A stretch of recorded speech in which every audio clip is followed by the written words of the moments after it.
So this video is just to talk about the realities of traveling when you suffer from chronic pain or flare-ups in conditions, because I feel like a lot of people don't travel because of the anxiety or fear of having pain or flare-up during a trip, and especially if you're traveling with someone else, not wanting to cause them to miss out on things because you can't participate all the time.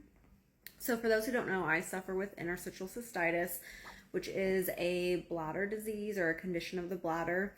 And it's varies. Every person has a varying difference in the pain and the how often they suffer from the pain. I am one of the fortunate ones where I don't suffer on a regular basis. It's more controlled, but it's still uncontrollable. And so I always know anytime I'm going on vacation or a trip that it is always a possibility, and I have to plan in advance for that. Because I'm solo traveling right now, it's a little bit easier for me to deal with it, but I just wanted to share some tips and tricks. I'm currently having some pain from it, so I just came back to the hotel, but I just want to share some things that help me when I'm traveling to be able to feel comfortable, safe, and secure to go out and travel when there's always a chance of having flare-up. So if I'm traveling with other people, I do like to try to book myself some buffer days. So if it's possible to book some extra dates, that would be considered like free days. Sorry guys, I'm just in a little bit of pain, so if my talking gets shaky, that's all it is. But I like to book myself some free days, so that way if something happens and one day I'm unable to join in the activities, myself and my friends don't miss out, because then we can do it the following day if I can get my pain under control. So I really think it's important that people who suffer from different pains don't stop themselves from living and experiencing everything that's out there because of the fear of what might happen when you're on the road. Another very important thing is, depending what your situation is, it's so important that you bring your medication, and not just a few of your medication. Like, you bring all of the medication you can bring with you. Because you never know how often you need it, how bad your flare-ups are going to be, and it's very important to have that available at your disposal. Of course, there are many places in different countries where you can just go into almost any pharmacy and find somewhat of a generic version of your medication, but I never like to risk that because, you know, it's just, I don't want to play roulette with if a medication is going to work for me.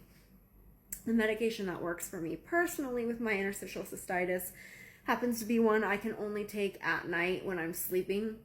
So I'm pretty much out of luck for having something help me during the day. But if you are able to take a medication that can relieve some pain temporarily, I definitely recommend bringing a lot of that and putting it in different places in case any luggage gets lost. So like, put a little bit in your purse, put a little bit in your carry-on, put a little bit in your checked bag. That way, no matter what happens, you have access to medication.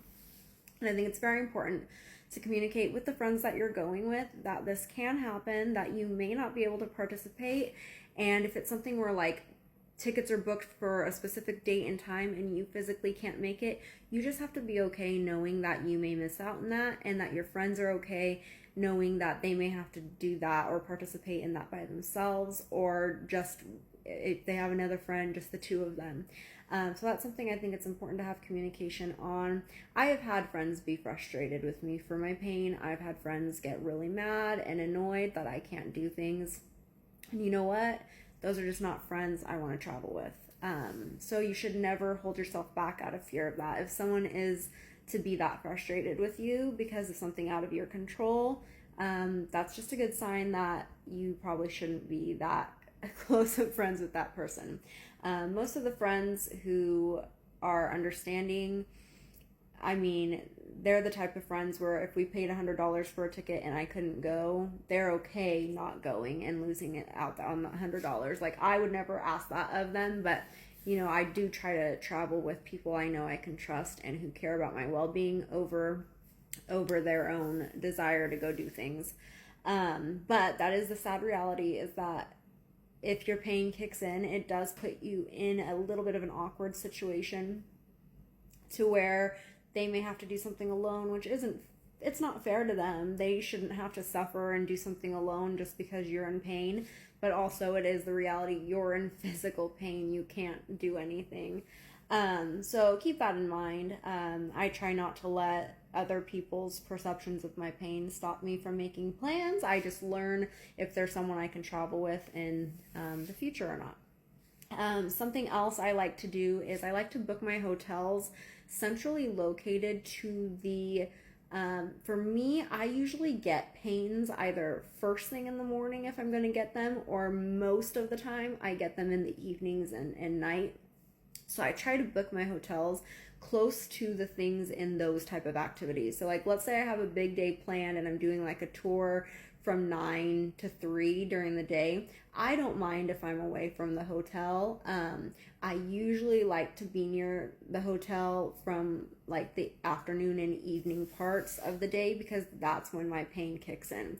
So if I know like, oh, I want to go do night markets and all of that, I try to find a hotel near those things. And that helps me because then I am able to just walk back to the hotel if something happens. I'm a little bit in more control that way. And because my particular situation and the pains I have with interstitial cystitis, I am in need of a bathroom. Even if I can't physically go to the bathroom, that's part of the pain. I need to know that I have access to a bathroom. So I have to be somewhere clean and comfortable. And so that's something that helps me, is making sure I prioritize my location of my hotel around where I may be able to guess when my pains are going to kick in.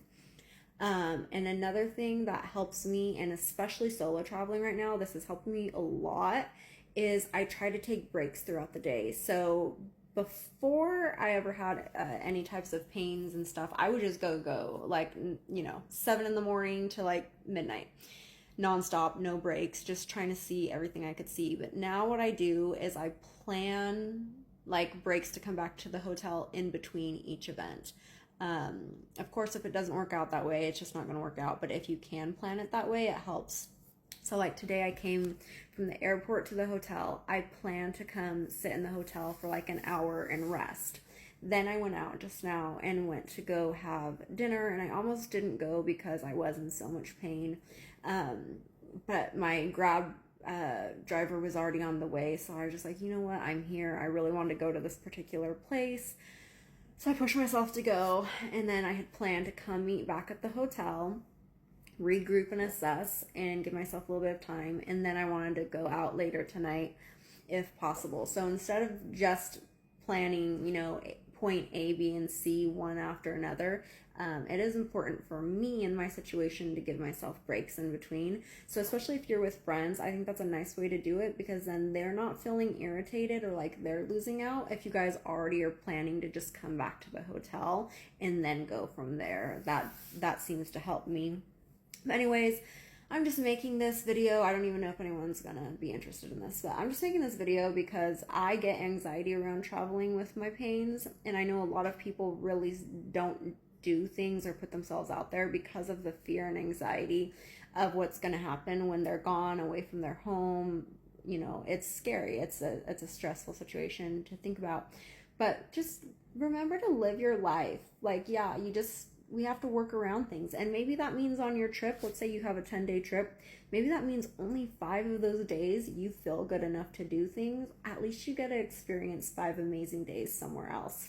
So I think it's so important that if you suffer from any kind of pain or illnesses, still prioritize traveling, but just you have to change how you travel. I can't do things the way everyone else does when they're out and about, but I still make sure it happens. And I hope that you guys, if you are suffering from any types of conditions, you can make sure to prioritize that for yourself too, if it's something that you guys would really like to start doing. If there's any questions or anything that you guys want to know about other stuff that might help with travel and pain, just put it in the comments. I'm happy to answer. And if this is not anyone's interest, just keep scrolling.